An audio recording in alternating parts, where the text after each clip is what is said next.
लोकनिगमांसमोर खाजगीकरणाची कोणकोणती आव्हानं उभी आहेत याचा आढावा घ्यायचा आहे. खाजगीकरणाची आव्हाने, चॅलेंजेस ऑफ प्रायव्हेटायझेशन.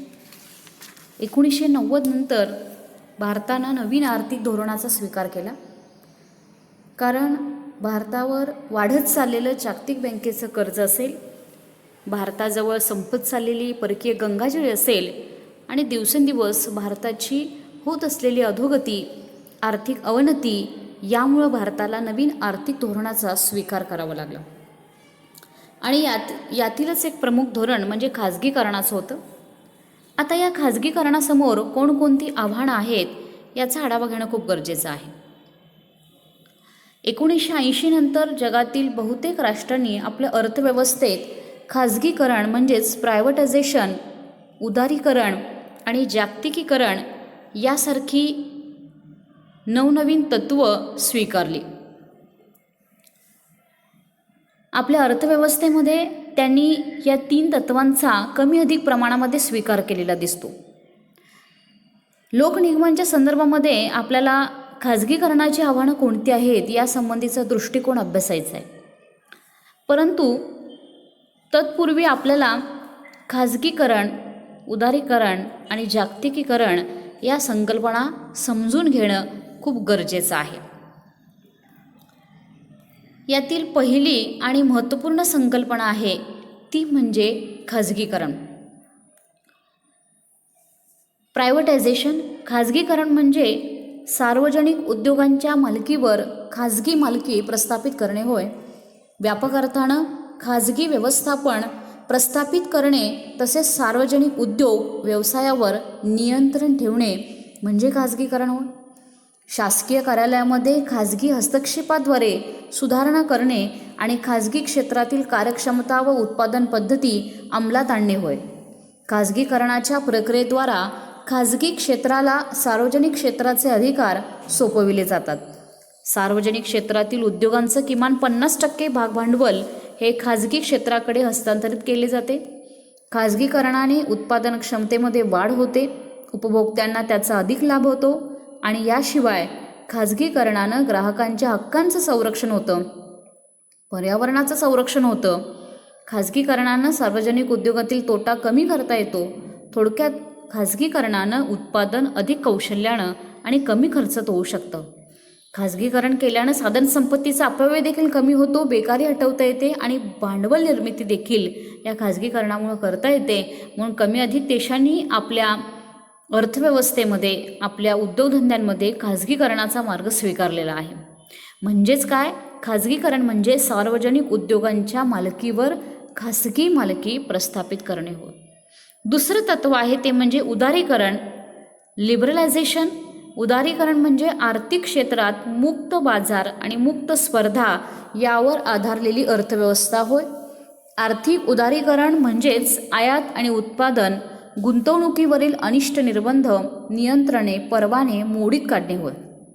विनाकारण एखाद्या व्यवसायावर, एखाद्या उद्योगधंद्यावर किंवा त्यांच्या उत्पादन गुंतवणुकीवर जर अनिष्ट निर्बंध लादले गेले तर त्यांची उत्तरोत्तर प्रगती ही खुंटत जाते. याच्यासाठी उदारीकरणाचा स्वीकार केला गेलेला आहे. सरकारनं फक्त देखरेख आणि संरक्षण असंच कार्य करावं. अर्थव्यवस्थेच्या कोणत्याही क्षेत्रामध्ये शासनानं अनावश्यक असं हस्तक्षेप करू नये. शासनानं प्रामुख्यानं आयात निर्यात उत्पादन यावर कोणत्याही प्रकारची नियंत्रणं लादू नयेत हे यातून स्पष्ट होतं. अर्थव्यवस्थेमध्ये स्पर्धा आणि कार्यक्षमता ही अधिक प्रमाणात असली पाहिजे. विदेशी विनिमय बाजार, शेतीमालाचा बाजार, आर्थिक आणि श्रम बाजार इत्यादीवरील नियंत्रणं, अडथळे दूर करणं म्हणजेच आर्थिक उदारीकरण होय. बाजारपेठेमध्ये किंमत यंत्रणेच्या माध्यमानं ज्या गोष्टी जशा घडतील तशा घडू द्याव्यात. उदारीकरणाला खुलेपणा किंवा शिथिलीकरण असंही संबोधलं जाते. वस्तुसेवांचं उत्पादन, उपभोग यांचं प्रमाण बाजारभावानं ठरलं पाहिजे. म्हणजे वस्तूची किंमत ही बाजारामध्ये त्याला किती किंमत प्राप्त होते, बाजारामध्ये त्याची मागणी किती आहे यावरून त्याची किंमत ही ठरली पाहिजे. बाजारामार्फतच साधनसंपत्तीचं वाटप केलं जाईल असं हे उदारीकरणाचं धोरण आजच्या परिस्थितीमध्ये आधुनिक कालखंडात खूप महत्त्वाचं मानलं जात आहे. जगातील अन्य देशांशी आपल्या देशाचा खुला व्यापार असणं, देशांतर्गत खाजगी क्षेत्रावर कोणतेही निर्बंध असता कामा नयेत. थोडक्यात उत्पादन, भाव आणि विक्री वाटप सरकारनं न ठरवता खुल्या बाजारानं ठरवावेत, स्पर्धेने ठरवावेत, अशी उदारीकरणामागील भूमिका आहे. थोडक्यात उदारीकरणाला शिथिलीकरण किंवा उदारमतवादी धोरण असंही संबोधलं तर वावगं ठरणार नाही. तिसरी महत्त्वपूर्ण संकल्पना जी नव्या आर्थिक धोरणाचा एक घटक आहे ती म्हणजे जागतिकीकरण, ग्लोबलायझेशन.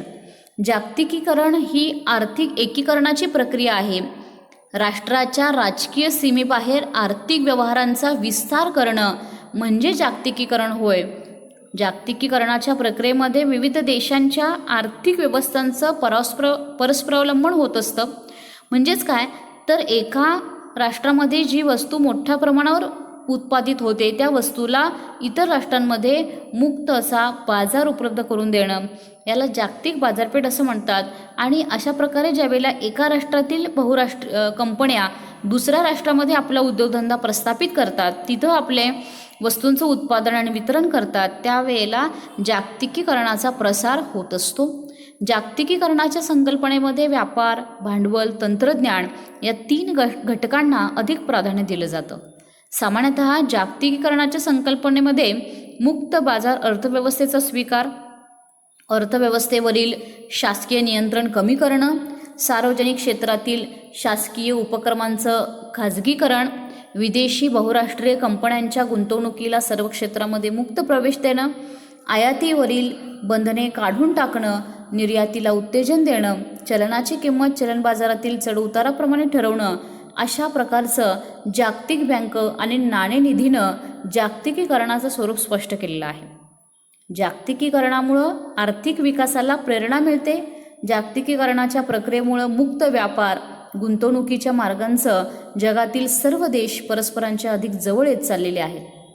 म्हणजेच एकमेकांच्या राष्ट्रांमध्ये गुंतवणूक करण्यामुळं, भांडवल गुंतवणूक करण्यानं, त्याचबरोबर मुक्त व्यापारामुळं आणि एकंदरीतच जागतिक बाजारपेठेचा प्रसार झाल्यामुळं जग हे खूप अधिक जवळ आलेलं आहे असं म्हणावं लागेल. त्याचबरोबर दळणवळणाच्या साधनांमध्ये खूप प्रगती झालेली आहे. दूरसंचार, पेजर्स, इंटरनेट, कॉम्प्युटर्स, ईमेल यासारख्या माध्यमांमुळे देखील जग अधिक जवळ येत आहे. सर्वच प्रगत आणि अप्रगत देशांना जागतिकीकरणाच्या प्रक्रियेमुळे आर्थिक विकास साध्य करता येऊ लागलेला आहे. बहुराष्ट्रीय कंपन्यांच्या कायम गुंतवणुकीमुळं उद्योग, बांधकाम, व्यापार या व्यवसायांना प्रेरणा मिळून देशाचा आर्थिक विकास होऊ लागलेला आहे.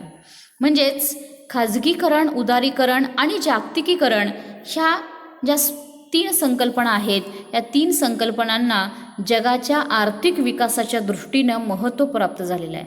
20व्या शतकामध्ये शेवटच्या 1-2 दशकात जगातील विविध राष्ट्रांनी या संकल्पनांवर आधारित आर्थिक सुधारणा केलेल्या आहेत.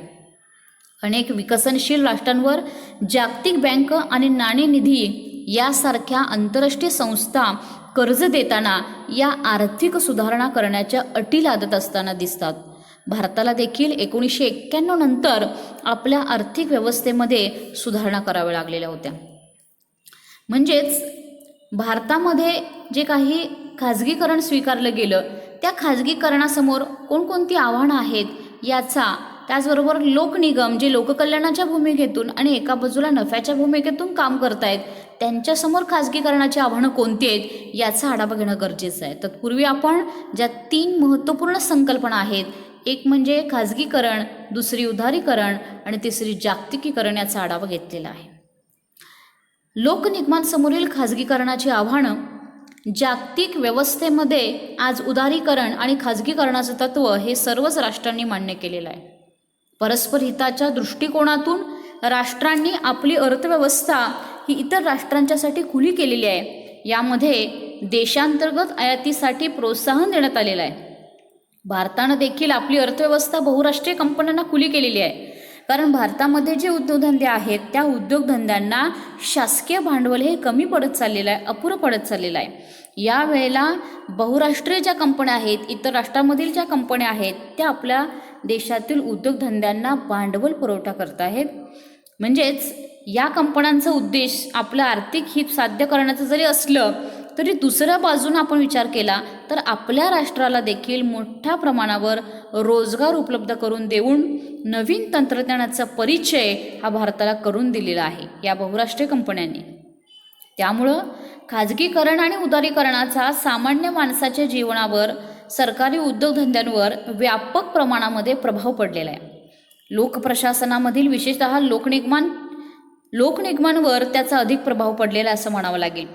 आपण अभ्यासलं की लोकनिगम हे सरकारच्या मालकीचे असतात, कारण कायदेमंडळाच्या कायद्यानुसार त्यांची निर्मिती झालेली असते. त्यांचा प्रमुख हेतू लोककल्याण हा असतो आणि या लोकनिगमांवर शासनाचं देखील नियंत्रण आणि व्यवस्थापन असतं.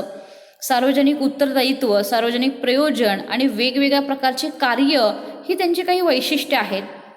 भारताला स्वातंत्र्य मिळाल्यानंतर आपल्या राष्ट्राचे तात्कालिक सामाजिक आर्थिक समस्या हे खूप मोठ्या प्रमाणावर निर्माण झालेल्या होत्या आणि त्या समस्या नियोजनबद्ध शिस्तबद्ध पद्धतीनं हाताळणं खूप गरजेचं होतं. आपलं राष्ट्र हे शेतीप्रधान राष्ट्र आहे आणि आपल्या या राष्ट्रामध्ये आपली अर्थव्यवस्था दुर्बल औद्योगिक क्षेत्रांतर्गतील संरचना आणि कमकुवत परिस्थिती आपल्या भारतामध्ये निर्माण झालेली होती आणि त्यामुळं आर्थिक विकासात प्रादेशिक असमतोल भारतात निर्माण झालेला होता. त्यामुळंच शासनाचा आर्थिक क्षेत्रामध्ये हस्तक्षेप हा आवश्यक ठरला. यामुळंच आपण कल्याणकारी राज्याची संकल्पना स्वीकारली आणि सार्वजनिक क्षेत्र हे भारताच्या अर्थव्यवस्थेसाठी महत्त्वाचं मानलं गेलं. 1956च्या औद्योगिक धोरणाच्या माध्यमातून सार्वजनिक क्षेत्रामध्ये औद्योगिक क्षेत्र महत्त्वाची भूमिका बजावू लागलेलं आहे. तेव्हापासून जवळजवळ 50 वर्षांपर्यंत सार्वजनिक क्षेत्राचा विकास झालेला आपल्याला दिसून येईल. 1990 पासून सार्वजनिक क्षेत्रातील परिस्थिती ही अधिकच कमकुवत बनत गेली. जनतेचा त्यावरील विश्वास कमी होऊ लागला. सार्वजनिक क्षेत्रातील उद्योगधंदे हे बुडू लागले. नफा कमी होऊन तोट्यात जाऊ लागले आणि त्यामुळं त्यांची संख्या हळूहळू कमी होऊ लागली. जनतेचा विश्वास या सार्वजनिक उद्योगधंद्यांवर कमी होऊ लागला आणि त्याचा परिणाम असा झाला की भारतानं 1990 नंतर नवीन आर्थिक धोरणास मान्यता दिली की ज्याच्यामध्ये जागतिकीकरण आणि खाजगीकरणाचं उदारीकरणाचं धोरण स्वीकारलेलं होतं. भारतामध्ये उदारीकरणाअंतर्गत खाजगीकरणाला वाव मिळाला. अर्थव्यवस्थेमध्ये परकीय गुंतवणूक वाढली गेली, मुक्त व्यापार होऊ लागला आणि खाजगी उद्योगधंद्यांची त्यामुळे वाढ होऊ लागली. भारतामध्ये रोजगारांची उपलब्धता वाढली. नवीन तंत्रज्ञानाचा परिचय भारतीय जनतेला झाला आणि एकंदरीतच भारतीय अर्थव्यवस्था कुठेतरी रुळावर येऊ लागली. म्हणजेच भारतानं स्वीकारलेल्या नवीन आर्थिक धोरणाचा भारताला अर्थव्यवस्थेला उभारी देण्यास फायदा झालेला आहे. भारतामध्ये आपण पाहिलं तर भारताच्या खाजगीकरणासमोर नवनवीन आव्हानं उभी आहेत. पहिलं म्हणजे सांगता येईल की उद्योगधंद्यांमधील स्पर्धा ही वाढत चाललेली आहे. भारत सरकारकडून सार्वजनिक क्षेत्राची प्रगती होत असल्याचं दर्शवलं तरी खाजगीकरणाचं आव्हान काही आपल्याला नाकारता येणार नाही. उद्योगधंद्यांमधील स्पर्धा हे सर्वात मोठं आव्हान आहे. सार्वजनिक उद्योगधंदे जर टिकवायचे असतील तर त्यांना खाजगी उद्योगधंद्याप्रमाणे कार्यक्षमपणे आपलं कार्य करणं गरजेचं आहे. जसे खाजगी उद्योगधंदे हे अतिशय कार्यक्षमतेनं आपलं कार्य करत असतात, नफ्याकडे अधिक लक्ष देत असतात आणि सक्षमपणे आपली भूमिका पार पाडत असतात, तशा प्रकारे सार्वजनिक उद्योगधंद्यांना सुद्धा सक्षम आणि कार्यक्षम होणं खूप गरजेचं आहे. उत्पादित मालाचा दर्जा हा आंतरराष्ट्रीय असलाच पाहिजे, कारण लोकनिगमांची स्पर्धा केवळ देशांतर्गत असणार नाही तर खाजगी उद्योगांशी ती नाही आहे, तर ही स्पर्धा आंतरराष्ट्रीय उद्योगधंद्याशी सुद्धा जोडली गेलेली आहे. म्हणजे सार्वजनिक क्षेत्रामध्ये भारतात जे उद्योगधंदे आहेत त्यांना जागतिक स्तरावर स्पर्धा करायची आहे. त्यामुळे त्यांना आपल्या उत्पादनाचा दर्जा हा टिकवूनच ठेवला पाहिजे. म्हणजे भारतातील खाजगीकरणासमोर उद्योगधंद्यामधील स्पर्धेचं एक मोठं आव्हान आहे. खाजगी व्यवस्थेचा सर्वच क्षेत्रामध्ये हस्तक्षेप हा वाढत चाललेला आहे. उदारीकरणामुळे भारतामध्ये केवळ औद्योगिक कंपन्या आल्या नाहीत तर त्याबरोबर सामाजिक सेवा संस्था आल्या. व्यापार उद्योगांसाठी अनेक राष्ट्रांनी भारताशी संबंध जोडलेले आहेत. त्यामुळं भारतामध्ये बाहेरील राष्ट्रांचा हस्तक्षेप हा केवळ आर्थिक क्षेत्रापुरता मर्यादित राहिलेला नाही आहे, तर सामाजिक, सांस्कृतिक, शैक्षणिक या सर्वच क्षेत्रामध्ये झपाट्यानं अनेक औद्योगिक कंपन्या, अनेक आंतरराष्ट्रीय संस्था, संघटना या भारतामध्ये झपाट्याने पाय पसरत आहेत. आणि यामुळं लोकनिगमाच्या कल्याणकारी समाजाच्या संकल्पनेला कुठेतरी धोका निर्माण झालेला आहे. लोकनिगमांचं अस्तित्व कुठेतरी धोक्यात येऊ लागलेलं आहे असं म्हणावं लागेल. म्हणजेच काय तर खाजगी व्यवस्थांचा सर्वच क्षेत्रामध्ये भारतामध्ये हळूहळू प्रवेश होऊ लागलेला आहे आणि त्या भारतामध्ये झपाट्याने पाय पसरू लागलेले आहेत. त्यामुळे लोकनिगमांच्या अस्तित्वाला धोका उत्पन्न होऊ लागलेला आहे. सार्वजनिक क्षेत्राची प्रतिष्ठा कमी होऊ लागलेली आहे. खाजगीकरणाच्या प्रक्रियेबरोबर सार्वजनिक क्षेत्रातील प्रतिष्ठाही कमी होत चालली आहे. त्याचबरोबर खाजगी कंपन्यांनी दिलेल्या सोयी सुविधा सार्वजनिक कंपन्यांपेक्षा अधिक चांगल्या आहेत. आपण पाहतो की बऱ्याचदा प्रवास करत असताना सार्वजनिक बसने करत असताना बऱ्याचदा गैरसोयींना सामोरं जावं लागतं. त्याचऐवजी जर खाजगी वाहन असेल तर त्या ठिकाणी मग एसीची सुविधा पुरवली जाते, कमी वेळेत प्रवास केला जातो. काही वेळेला दर जादा जरी आकारले तरी निवांत प्रवास होत असल्यामुळं प्रवासी हे खाजगी वाहनांना, ट्रॅव्हल्सना, व्हॉल्वो बसना अधिक पसंती देतात. म्हणजेच काय तर खाजगी कंपन्यांनी दिलेल्या सोयीसुविधा सार्वजनिक कंपन्यांपेक्षा अधिक चांगल्या आहेत. त्यामुळं सर्वसामान्यांच्या मनामध्ये कमी पैशात कमी वेळेत चांगल्या सोयी देणाऱ्या खाजगी क्षेत्राविषयी जास्त आपुलकी वाढत चाललेली आहे. सार्वजनिक क्षेत्राची देशामध्ये असणारी प्रतिष्ठा कमी होण्याचं आव्हान यामुळे निर्माण झालेलं आहे. लोकांचा बघण्याचा दृष्टिकोन देखील सार्वजनिक सेवांपेक्षा खाजगी सेवांकडे अधिक चांगला असतो, कारण त्यांच्याकडे जी सेवा दिली जाते ती दर्जाने सार्वजनिक क्षेत्रापेक्षा खूप चांगली असते. त्यामुळं सार्वजनिक क्षेत्राची प्रतिष्ठा कमी होण्याचा धोका निर्माण झालेला आहे. धोरणात्मक बदल. खाजगी क्षेत्रानं आपली गुणवत्ता वाढवण्यासाठी व्यावसायिकतेचा अवलंब केलेला आहे आणि व्यवस्थापनामध्ये कामगारांचा सहभाग वाढवून कार्यक्षेत्राचा विकास केलेला आहे. याचा विचार केला तर खाजगीकरणाचं आव्हान जे निर्माण झाले ते पेलण्यासाठी लोकनिगमांनी सर्वप्रथम आपल्या संघटनात्मक रचनेमध्ये, आपल्या वित्तीय आणि भरतीच्या प्रक्रियेमध्ये, आपल्या संचालक मंडळामध्ये धोरणात्मक बदल घडवणं खूप गरजेचं आहे. म्हणजे हे जर खाजगीकरणाचं आव्हान जर पेलवायचं असेल तर लोकनिगमांनी संपूर्ण रचनेत आपला बदल करणं गरजेचं आहे. सरकार आणि उद्योग यांच्यामधील संबंध हे विचारपूर्वक बदलून खाजगी उद्योगांच्या समोर लोकनिगमांद्वारे निर्माण केलेले उद्योग हे सक्षमपणे उभे केले पाहिजेत.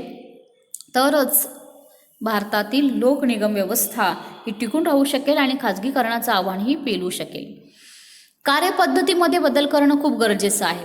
लोकनिगमांमधील व्यवसाय हे निश्चितच फायद्यात आहेत, परंतु कल्याणकारी राज्याचा आपण स्वीकार केल्यामुळं बऱ्याचदा कमी नफा तत्वावर उद्योगधंदे चालवले जातात. परिणामी काय होतं, खाजगी क्षेत्रामध्ये नोकरांना पगारवाढ दिली जाते, सेवा पुरवण्याचा कार्यकाल याचा विचार केला तर गुणवत्ता स्थिर ठेवली जाते.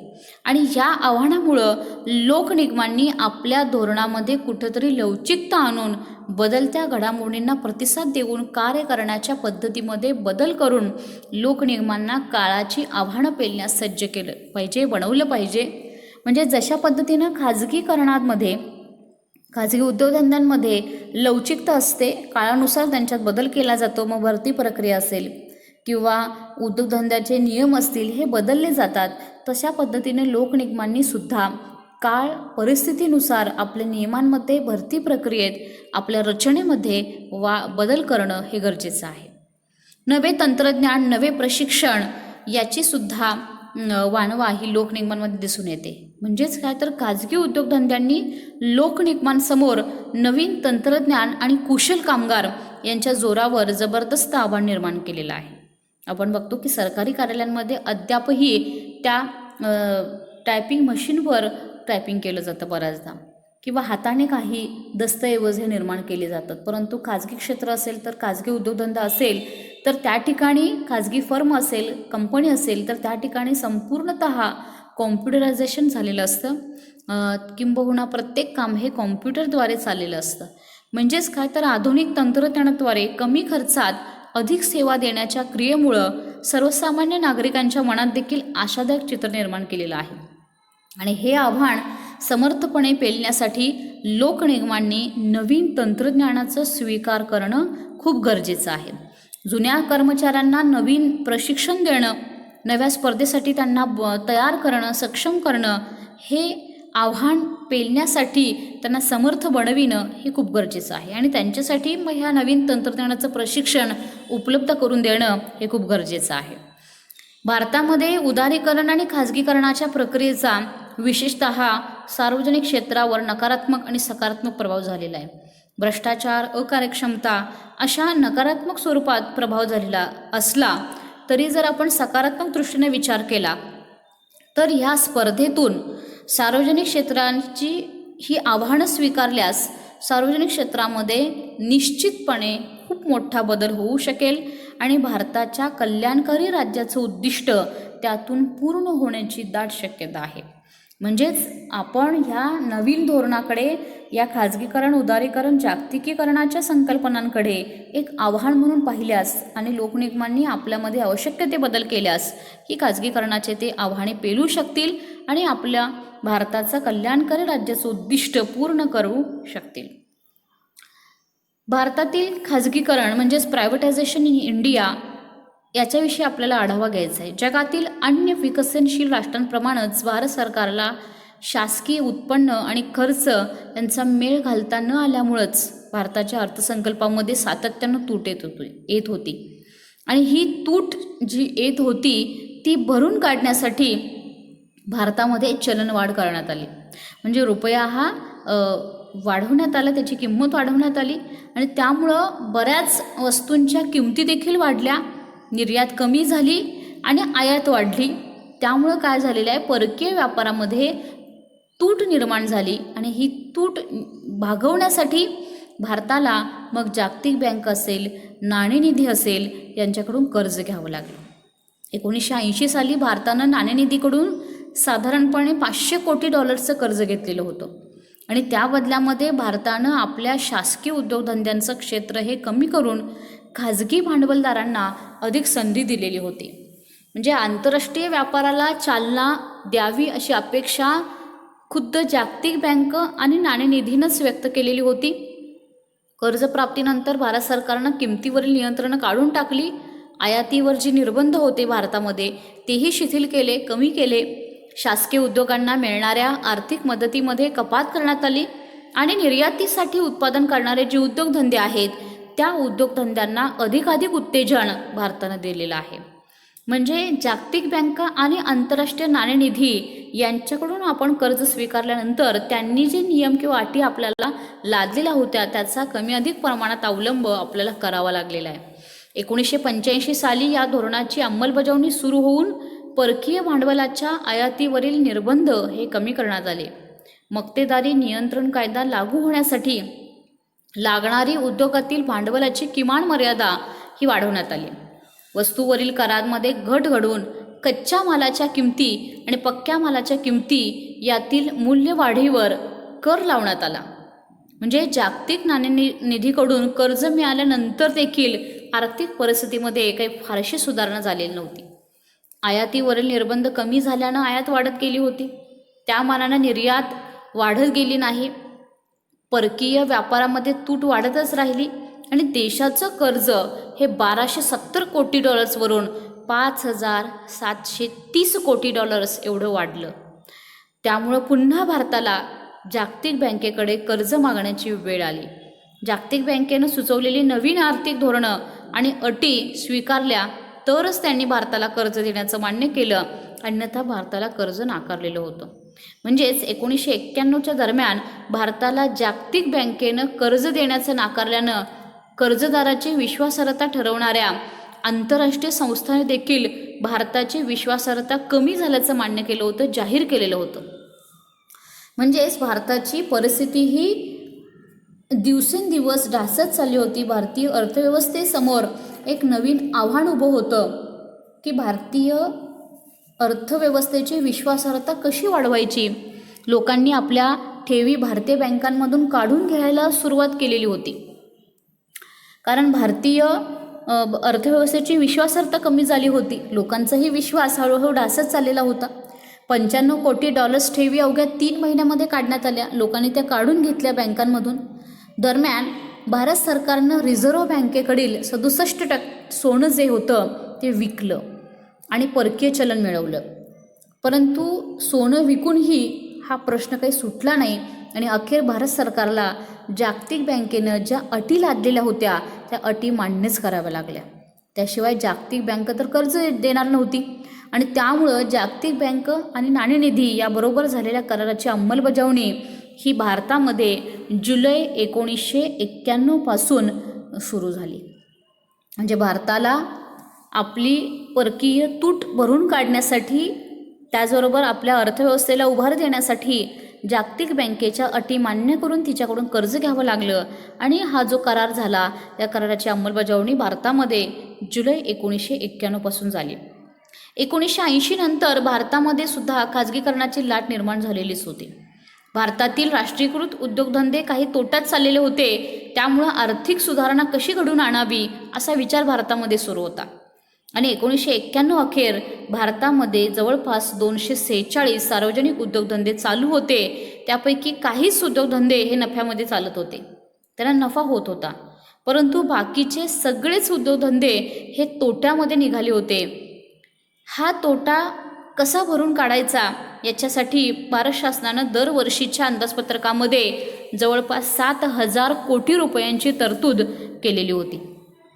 सार्वजनिक उद्योगधंद्यांची स्थिती आणि कारभार सुधारण्यासाठी शासनाला आता खाजगीकरणाशिवाय दुसरा मार्ग दिसत नव्हता. 1991 साली पहिल्याच वर्षी शासनाकडून 25,000 कोटी रुपयांचं सार्वजनिक उद्योगांचं समभाग म्युच्युअल संस्था आणि वित्तीय संस्था यांना विकण्यात आलं.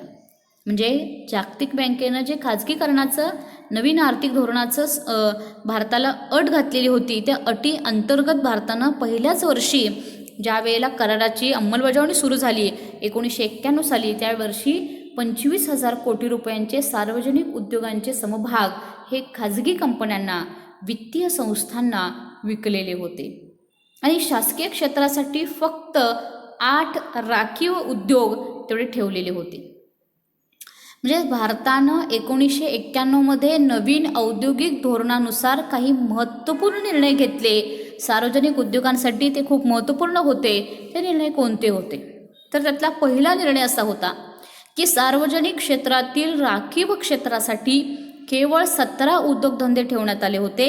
त्यापैकी फक्त 8च उद्योग म्हणजेच अणुऊर्जा, कोळसा, खनिज तेल, अशुद्ध लोखंड माती, मॅंगनीज, क्रोमियम, जिप्सम, सल्फर, सोने, हिरे यांच्या खाणी असतील, अणुऊर्जेसाठी लागणारे धातू असतील, रेल्वे वाहतूक असेल, शस्त्र आणि दारुगोळा इत्यादी उद्योग हे राखीव ठेवण्यात आले होते. बाकीचे सगळे उद्योग अराखीव ठेवून त्यांच्यासाठी खाजगीकरणाचं तत्त्व हे मोठ्या प्रमाणावरती स्वीकारण्यात आलं. म्हणजेच काय, तर ह्या उद्योगांमध्ये खाजगी उद्योजक आपलं भांडवल गुंतवू शकत होते आणि त्याच्यामध्ये हिस्सेदारी मिळवू शकत होते. केवळ हे 8 उद्योगच असे होते की ते संपूर्णतः सरकारी धोरणानुसार आणि सरकारच्या भागभांडवलावर चालवले जात होते. त्यानंतर दुसरा महत्त्वाचा निर्णय भारताने घेतला तो म्हणजे सार्वजनिक क्षेत्रातील आजारी उद्योग जे होते, म्हणजे तोट्यात निघालेले, बुडीत निघालेले जे उद्योगधंदे होते त्या उद्योगांसाठी जे धोरण असेल तेच खाजगी क्षेत्रातील उद्योगांसाठी अंमलात आणलं जाईल. म्हणजेच आजारी सार्वजनिक क्षेत्रातील उद्योगांची परिणामकारक पुनर्रचना करण्याबाबत किंवा ते एकतर बंद करण्याबाबत निर्णय घेण्याचा अधिकार हा औद्योगिक आणि वित्तीय पुनर्रचना मंडळाकडे देण्यात आला. 1998 साली या मंडळानं केंद्र सरकारची अशा प्रकारची 82 आणि राज्य सरकारची अशा प्रकारची 225 प्रकरणं हाताळलेली होती. म्हणजे जवळपास 82 उद्योगधंदे केंद्र सरकारचे आणि राज्य सरकारचे 225 उद्योगधंदे जे आजारी होते, बुडीत निघालेले होते, यांची पुनर्चौकशी या मंडळानं केलेली होती. 1988 साली सुरू झालेल्या ज्ञापनावर म्हणजेच मेमोरंडम ऑफ अंडरस्टँडिंग MOU ही संकल्पना स्वीकारण्यात आली. म्हणजेच काय, तर हा एक सामंजस्य करार आहे. यामध्ये नियंत्रण कमी करून जबाबदारीची गुणवत्ता वाढविणं, निश्चित केलेली उद्दिष्ट प्राप्त करणं हा उद्देश ज्ञापनावर म्हणजेच MOU म्हणजे सामंजस्य करार पद्धती स्वीकारण्यामागे आहे.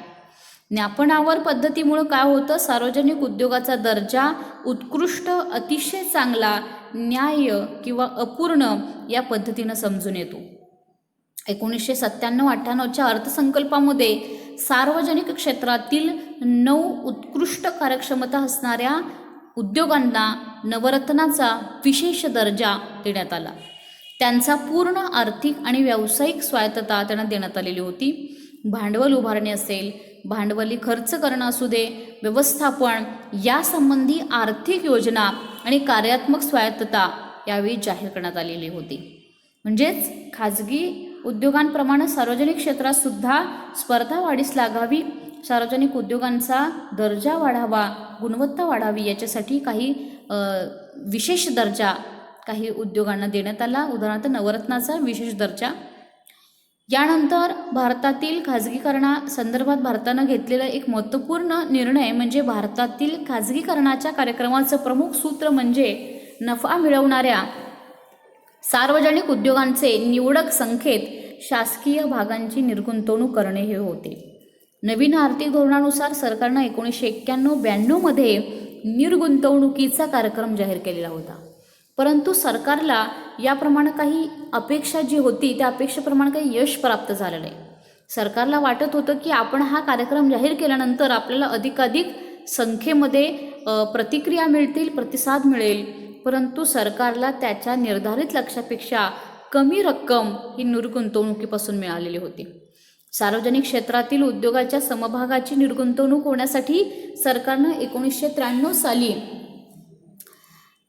सी रंगराजन आणि 1996 साली जी.व्ही. रामकृष्णन यांच्या अध्यक्षतेखाली निर्गुंतवणूक आयोगाची स्थापना केलेली होती. म्हणजेच सरकारनं सार्वजनिक क्षेत्रासाठी काही महत्त्वपूर्ण निर्णय घेतले होते की जे निर्णय जागतिक बँक आणि आंतरराष्ट्रीय नाणेनिधी यांनी घातलेल्या अटींना अनुसरून होते. कारण त्यांच्याकडून आपण कर्ज घेतलेलं होतं. आपल्या अर्थव्यवस्थेला बाहेर काढण्यासाठी, आपल्या अर्थव्यवस्थेला उभार देण्यासाठी आपण जागतिक बँकांनी नाणेनिधीकडून काही कर्ज स्वीकारलं होतं. नवीन आर्थिक धोरणाचा स्वीकार केला होता. त्यानुसार सार्वजनिक उद्योगांसाठी काही महत्त्वाचे निर्णय आपण घेतले की फक्त 8च उद्योग सार्वजनिक क्षेत्रामध्ये राखीव ठेवण्यात आले, बाकीचे अराखीव ठेवून त्यांच्यासाठी खाजगीकरणाचं तत्त्व स्वीकारण्यात आलं. त्याचबरोबर आजारी उद्योगांसाठी, खाजगी क्षेत्रातील उद्योगांसाठी अंमलात येणारे धोरण लागू केले गेले. 1988 साली ज्ञापनावर ही संकल्पना स्वीकारण्यात आली. 97-98च्या अर्थसंकल्पामध्ये सार्वजनिक क्षेत्रातील 9 उत्कृष्ट कार्यक्षमता असणाऱ्या उद्योगांना नवरत्नाचा विशेष दर्जा देण्यात आला आणि सार्वजनिक उद्योगांचं निवडक संख्येमध्ये शासकीय भागांची निर्गुंतवणूक करण्याचं सूत्र हे वापरलं गेलं. म्हणजे अशा प्रकारे भारतातील लोकनिगमांच्या समोर जी खाजगीकरणाची आव्हानं होती ती खाजगीकरणाची आव्हानं स्वीकारण्यासाठी भारतानं कोणकोणत्या प्रकारच्या निर्णयांची अंमलबजावणी केली याचा आढावा आपण घेतलेला आहे. एकंदरीतच खाजगीकरण, उदारीकरण आणि जागतिकीकरण ह्या 3 महत्त्वपूर्ण संकल्पना ज्या 1991 नंतर भारतानं संपूर्णतः स्वीकारल्या आणि आपल्या भारतामध्ये नवीन आर्थिक धोरणाचा स्वीकार केला आणि त्यामुळं सार्वजनिक क्षेत्रामध्ये जे काही परिणाम घडून आले त्याचा आढावा आपण घेतलेला आहे.